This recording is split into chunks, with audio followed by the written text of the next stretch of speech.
Today is Tuesday, July 29th. We're talking about a mass shooting in Midtown Manhattan and what President Trump is saying about a humanitarian crisis in Gaza. Also, where all-time heat records have been broken in the U.S. Plus, what a new study found about improving your brain health, even in retirement, why this week is expected to be especially significant for the American economy, and which musician made history on tour this summer. Those stories and even more news coming up. Welcome to The Newsworthy. All the day's news in about 10 minutes. Fast, fair, fun, and on the go. I'm Lacey Evans, filling in for Erica Mandy today. Thanks so much for being here. You ready? Let's do this. A New York City skyscraper became the scene of a mass shooting this week. A shooter opened fire in the building on Park Avenue in Manhattan that holds offices for some of the country's top financial firms and the NFL. 5 people were shot and 4 were killed, including an off-duty police officer. Investigators say the gunman also died after shooting himself. They say he has a documented history with mental health struggles, but no significant criminal background. For now, his motive is still under investigation. But police say they believe he acted alone and there's no longer a threat. Meanwhile, police are investigating another mass shooting on the other side of the country. They say a gunman opened fire at one of the biggest casino and hotel complexes in Reno, Nevada. At least 3 people were killed at the Grand Sierra Resort. Several others were hurt, some critically. But in this case, police say they shot the shooter and took him into custody. His motive is also unclear. To be continued. President Trump is promising the U.S. will do more to help starving Palestinians in Gaza. It was a rare moment in which the president broke with his Israeli counterpart, Prime Minister Benjamin Netanyahu, since Netanyahu claims there is no starvation in Gaza and plans to continue the war until the terror group Hamas is defeated. Trump even criticized the aid distribution effort his own administration has been backing, along with Israel, and he says the U.S. and Europe will be launching a program to deliver food directly to Palestinians. Several foreign leaders and international agencies have also ramped up pressure on Israel to allow more aid into Gaza, like the United Nations World Food Program that says 1 in 4 Gazans is now enduring famine-like conditions.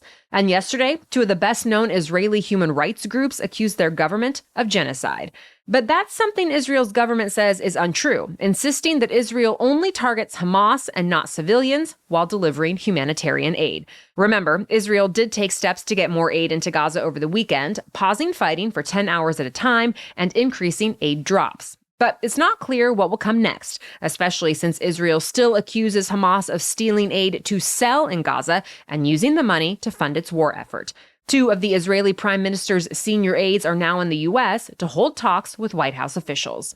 Meanwhile, President Trump is putting more pressure on Russia's President Vladimir Putin. He set a new deadline of 10 to 12 days for Putin to agree to a deal to end the war in Ukraine, even though it was just 2 weeks ago that Trump gave Russia 50 days, saying no deal in that time would mean very severe tariffs on Russia's trading partners. Russia has continued to strike Ukraine ever since, and U.S.-led peace efforts appear to have stalled. So far, no response from Russia on Trump's latest deadline. Stay tuned. President Trump's new tax and spending law is facing a new setback over its attempts to defund the nation's largest abortion provider. This week, a federal judge blocked the government from cutting Planned Parenthood off from Medicaid funding if they keep offering abortion services. The judge explained, saying patients are likely to suffer when their care is disrupted or unavailable, and not just when it comes to unwanted pregnancies. She said it would also make effective contraceptives less accessible and leave more STIs undiagnosed and untreated. But the Trump administration has criticized the order, saying states shouldn't be forced to fund organizations that, quote, have chosen political advocacy over patient care. Planned Parenthood affiliates provide medical services through almost 600 health centers in 47 states. About half of them provide some kind of abortion care. For now, the legal battle continues. The heat wave impacting the American South and East is now peaking. Remember, this extreme heat has been stretching from the Dakotas down to Texas and then eastward. And the most extreme heat across the Carolinas and Georgia down to Florida is expected to stick around for at least a couple more days. Some records have already been broken. For example, Tampa, Florida hit 100 degrees for the first time ever. And record warmth is possible again today across Florida, the Mid-Atlantic, and the Northeast, with temperatures at least feeling like they're in the triple digits. In some places, the feels-like temperatures are expected to be up to 115 degrees, and real relief isn't expected until this weekend. So many cities have opened cooling centers for anyone who needs to get out of the heat. More news ahead in just a moment, but first, here's your main host, Erica Mandy, to talk about our sponsor, OneSkin. You know you need to protect your skin from the sun, but what if you could protect it from things like collagen loss and inflammation too? And even repair some of the damage you did when you were younger.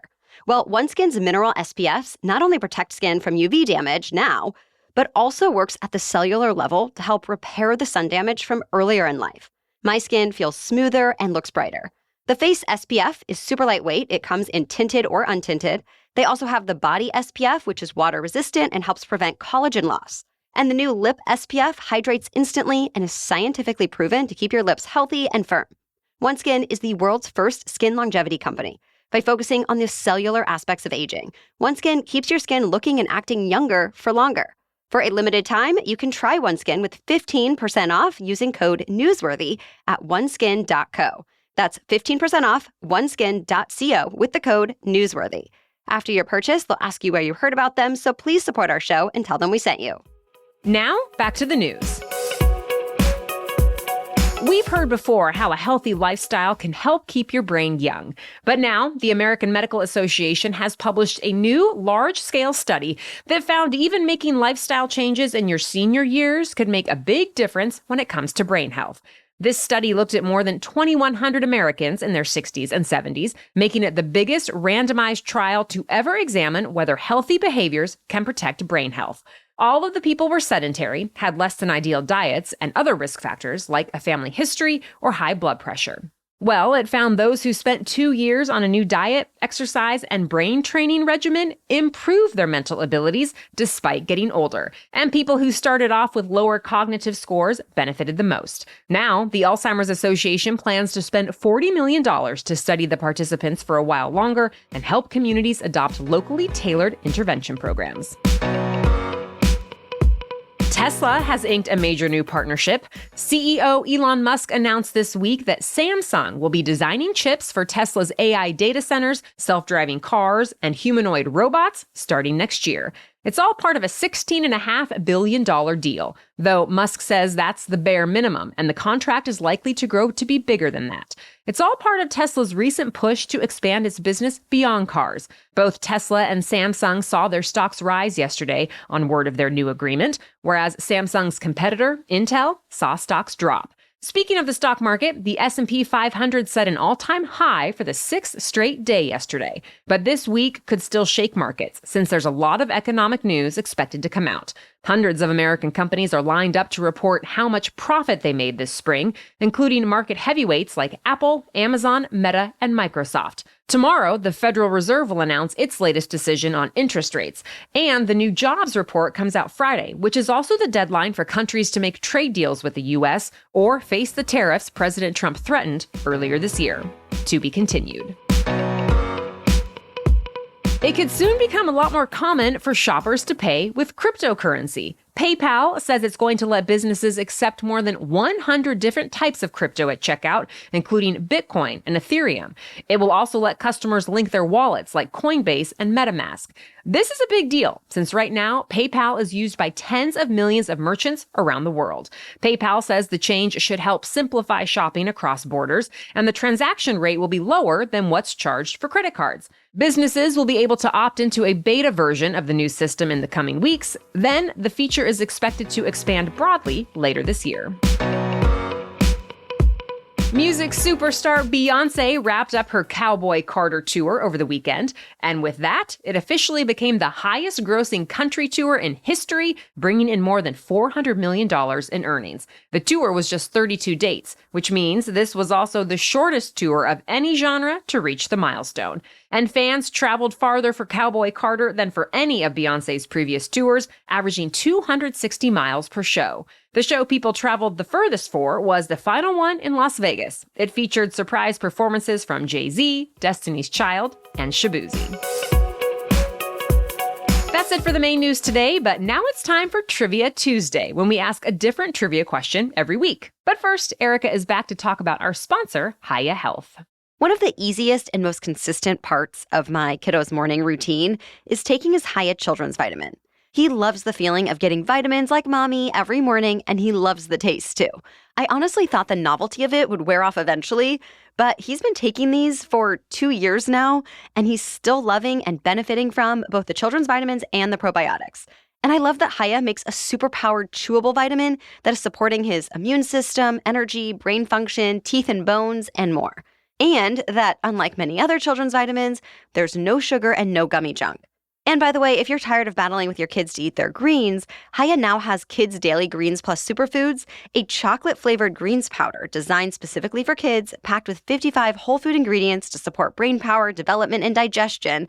Just scoop, shake, and sip with milk or any non-dairy beverage for a delicious and nutritious boost your kids will actually enjoy.